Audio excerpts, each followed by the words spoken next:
कहते हैं समय बहुत अजीब चीज है।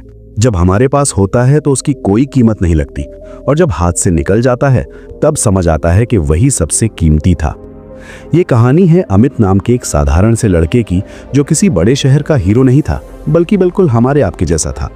सपने उसके भी बड़े थे, लेकिन उसकी जिंदगी कल के भरोसे चल रही थी। अमित को लगता था कि अभी तो बहुत वक्त पड़ा है, अभी तो जिंदगी शुरू ही कहाँ हुई है।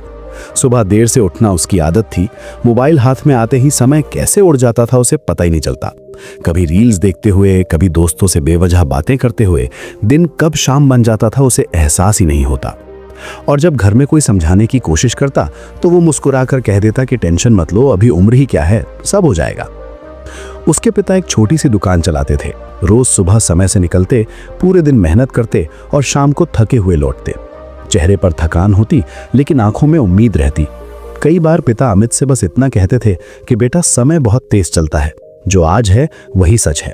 लेकिन अमित इन बातों को पुरानी सोच मानकर टाल देता था। उसे लगता था कि ये बातें उसके लिए नहीं हैं। समय धीरे धीरे आगे बढ़ता रहा और अमित को पता ही नहीं चला कि कब उसकी 12वीं आ गई। परीक्षा सिर पर थी, लेकिन उसकी आदतें नहीं बदली। आज भी वही सोच के एक हफ्ते में सब संभाल लेंगे, पर हफ्ता कब निकल गया उसे समझ ही नहीं आया। जब रिजल्ट आया तो पहली बार जिंदगी ने उसे आईना दिखाया। वो फेल हो गया। उसके दोस्त आगे निकलने लगे। कोई कॉलेज की तैयारी में था, कोई नए सपनों की तरफ बढ़ रहा था, और अमित वहीं खड़ा रह गया।